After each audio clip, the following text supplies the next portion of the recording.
It's the final Thursday of August, and we've got Switch games for ya. The Nindies Direct took care of a lot of titles, but these are all new and different. We've got 9 of them, so let's get straight into the list. Gabe, once we're done with this, we're on to Q4, so this is the final Thursday games of Q3, and it begins with a game from many Qs ago, Onimusha Warlords, heading to Switch January 15th, 2019. Yes, a very beloved franchise is being brought back, being re-released, remastered a little bit. Capcom has been doing a really good job with these remasters. We have that Monster Hunter Generations Ultimate was just released. We have Resident Evil 2 coming back as well in a big way. I know people love Onimusha. I personally don't have a ton of experience with the franchise, but I'm glad that it's coming, and it's a pretty cheap price. We're going to get it for $20. That's good, right? Yeah, I never played Onimusha back in the day. Again, with Nintendo and the Switch bringing back titles from many moons ago. This one comes from 2001, Gabe, so by next year it'll be 18 giant year-long moons ago. But hey, again, it's cool that they're bringing it back. Capcom doing a lot of work on Switch, and they continue to do so here. Okami was another good example that's probably lining up with what this is a little bit more than Resident Evil, because that's also a very old game that they re-released for $20. They made it look a little bit better. It fixed the aspect ratio, things like that, but no crazy improvements. So that's more where this falls in line with. I'm excited. I've heard so much amazing stuff about Onimusha. It's going to be a perfect time to try it out for ourselves. Are you going to give it a go? Probably not. I struggle a lot with games from so long ago, especially ones that I don't have a fondness for, just because mechanically, I don't know. You look at a year that will provide us with Spider-Man and Super Smash Bros., and then you're going to go back and, I don't know, it'll be tricky to get me invested, but hey, I'm sure a lot of people will be excited. Maybe something like this is more my style. Aragami Shadow Edition is coming to Nintendo Switch this fall. The game released a while back. It takes inspiration from Tenchu, Metal Gear Solid, and Dishonored, and it tries to be very challenging. This one will incorporate all of the DLC and a physical release, and it will be coming out later this year. I remember playing this at E3 a few years ago, and I thought the stealth of the game was so cool. I love the way that they incorporated those elements of teleporting around as that little smoke thing, the stealth kills and the animations. I was really into it, but then the game came out and I just kind of forgot that it existed. I never got a chance to play it. So the Switch keeps blessing me, Zach, and it's an awesome package that's coming with all the DLC. So yeah, that seems to be the name of the game for Switch lately. Hey, remember all these cool games from years ago? Now you're getting them with all the DLC. So I'm with it. Right. Well, another nice thing about this iteration is that it is going to have crossplay. So there will be full 2-player online co-op with PC and Xbox One players. A really cool feature, especially if you have a friend that recommended the game or liked the game previously. Now you can enjoy it with them on your Switch, which I think is really, really cool. So that has me excited. Maybe, Gabe, you're not a fan of stealth, you're not a fan of ninjas, but maybe you're a fan of buildings, because Buildings Have Feelings 2 is coming to Switch later this spring, next spring, 2019. And I'm just caught off guard because it's such a miraculous concept. Imagine a city where buildings can walk and talk to one another. Each one has its own aspirations, hope, and fears. Most of the time, they're just trying to get along and make it through the day. It's a city management game with character where you must grow your city while making sure the individual buildings thrive or risk them being demolished forever. Yeah, this is if cities had Twitter. Yeah. Yeah, this is it's a novel concept. It's a unique concept. It's pretty creative, right? The art style maybe isn't the most creative, but just conceptually, buildings having feelings. It's cool. City management games aren't generally my thing, but I mean, this one does things so differently that I might have to give it a chance.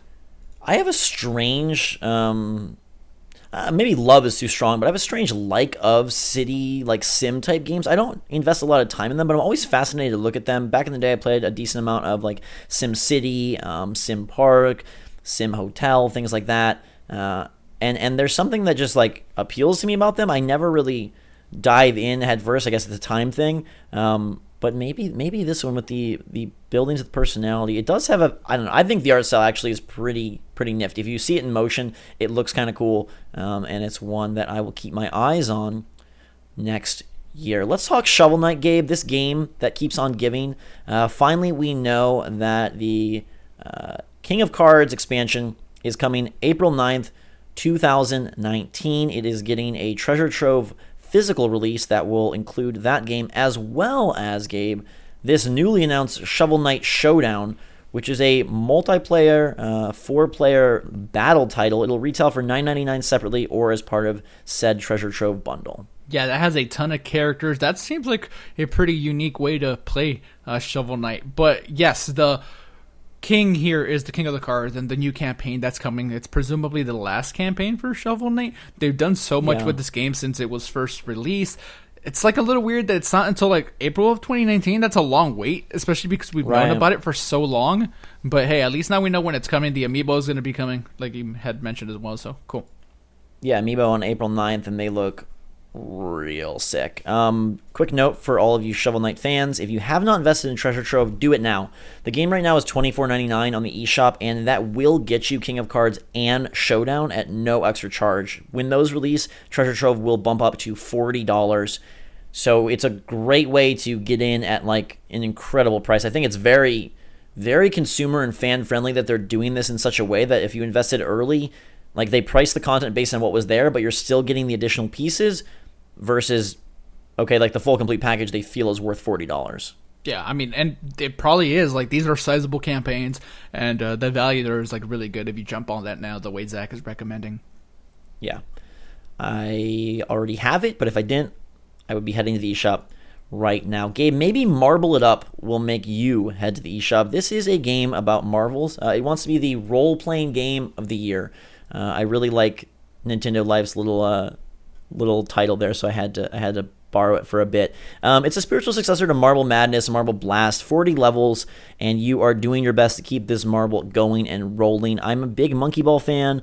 I wish that would come back for Switch in some capacity. I think it'd be a great party game.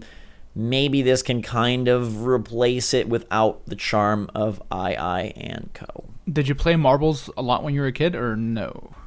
I didn't play marbles like the game marbles, but I did have Marble Works, like where you'd build the different pieces, like the tracks and the sets, like I don't know, like roller coaster. You know what I'm talking about? Like yeah. I actually played marbles a lot, like actual like traditional marbles where you like dig a little hole in the ground.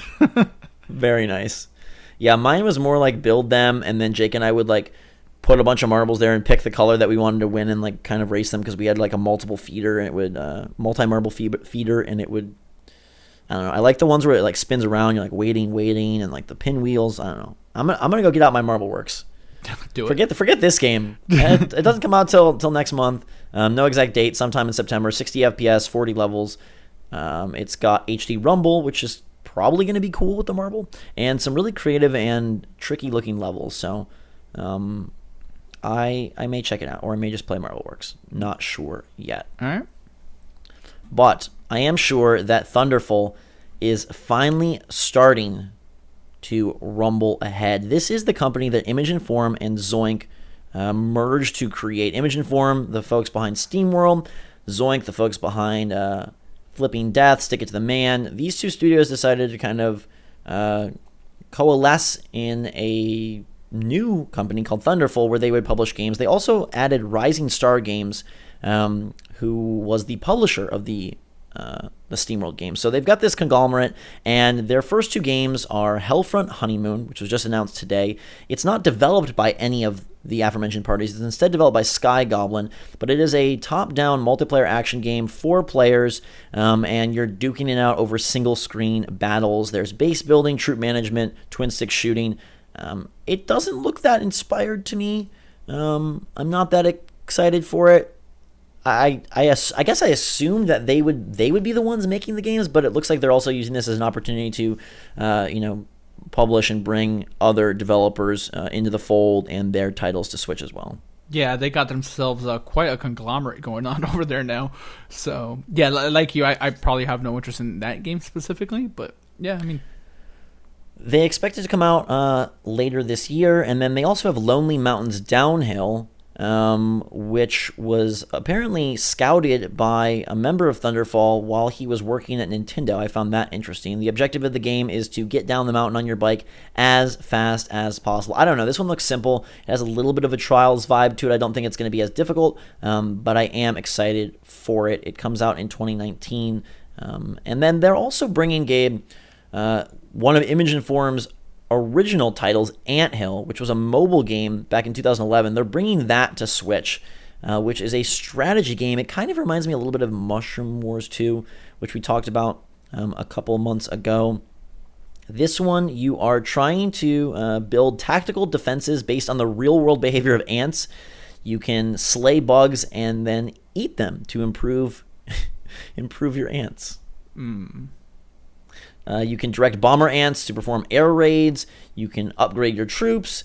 You can inspire courage in your workers and make your soldiers more brutal. It looks like an old game, but again, I think it's kind of cute that they're bringing one of their original titles. Like before we did SteamWorld Dig and Heist and all that, we just made a strategy game about ants. Yeah, I mean, and what better topic to tackle with one of your games, right? Zach, you remember when A Bug's Life and Ants both came out? Yeah, I was just gonna say that. I feel like this is of that era. Where like, hey, we got to get something bug related out there. Yeah, Ants are super popular right now. Pricing is gonna be so important with these games because they all seem like they're small experiences. Yeah. So yeah, we'll see how much these cost, especially the mobile game. But yeah. Hey, like a 5 to 10 price point. Hopefully that's where they're at. Make it lower. We shall see. I can't wait to see what Thunderful eventually does. I do really, really love Image Inform's work. I'm not as big of a fan of Zoink, but I do think they make quality titles. And I don't know. Now that you said that, it's interesting because there was a world where movie studios would release competitor movies, and at some level, games did that a bit. It's not so much a thing anymore, but I think it'd be fascinating if okay, Sony's putting out Spider-Man, so Nintendo's going to put out their own superhero game, or okay, Xbox has a new Halo coming out, so we're going to get this space shooter over on PlayStation. It would be interesting if we still lived in sort of that. I guess DC and Marvel are kind of that way still with movies, I guess, but they don't directly compete though. It's not like both movies are coming out in the same weekend. Right. It's not Justice League versus Avengers. Yeah. That would be. That's not even a fight anymore. Yeah, it's one-sided. We ain't done yet. One more nifty one for you. This game is called Damnview Built from Nothing. It's coming to Switch in 2019, and it is merging two very different ideas. It was described on Twitter as a mix between Stardew Valley and Hotline Miami, which are polar opposites in terms of vibe and feel. But this one looks pretty darn interesting. It's a simulation sandbox game about working your way up a social ladder. It's a game about despair, the hostility of capitalism, and the need for seeking a better future. You will take on all sorts of different jobs in this vast, detailed sandbox city, meeting all sorts of characters, doing things like driving a cab, working in a video store, smuggling, selling drugs, whatever you got to do to survive. And then some of the Stardew elements with managing your income, building your home, trying to improve your situation and lifestyle. And then it says, be wary, breaking out of society's loops and defeating the capitalistic machine might cost you everything you have. And it has this really cool animated intro here, which does definitely remind me of Hotline Miami. You got the animal masks, and I can't really tell. I think these people are actually animals and not just masked men wanting to be animals. And then it does go into a much more traditional art style. I kind of wish it would have in some way been able to keep this very animated style, but it does sound like a cool concept and an interesting one, and if executed well, could be a very fruitful time. It says there's a whole lot of different stories and paths to take, and it seems like a pretty big game. It'll be debuting at PAX, so we'll definitely keep our eyes on Damnview Built from Nothing. Let's look back at this list. I remember I had a very similar experience to Aragami as you, where I really liked the demo or the initial thing that I played, and then I didn't do much. At co-op, it could be pretty cool, though, and then I think the Shovel Knight deal is just fantastic. So if you don't have that, I'm excited for the new campaign. An OG Jake review, which was the Spectre of Torment campaign from the Switch launch. So just for that alone, I gotta get in on this. Yeah, Onimusha. That's something I can go with. I would have probably said Aragami if you hadn't. But to keep things a little bit separate, I'll go with Onimusha. I've heard enough good things about it. It's like a cult classic game that also happened to sell very well. So I want to see what all that's about. I will also put in a rain check for a true Nintendo Direct. I'm ready for one. And these games are definitely Stop interesting. spoiling future videos. But I want a new Direct. We need that. Let us know which of these games you need, if any of them appeal to you, and what you might be picking up as we cruise through 2018 and into 2019. Thanks so much for watching, everybody. Make sure to subscribe to stay up to date on all the latest and greatest from the Switch. New games aplenty. There's always new stuff. As much as it's like a kind of a controversy, like, oh, is there too much? Is it overloaded? Is it a lot of crap? Is it not enough good? Is there too much good? Is it too much money? Like, I do love that there's always new stuff. I think that's definitely like working in the Switch's favor. So let us know how you feel about that. And follow us on Twitter and Discord. We got links in the description below. As always, thanks so much for watching, guys and girls. Have a fantastic day. We love you. And for myself and Gabe, Switch Force out.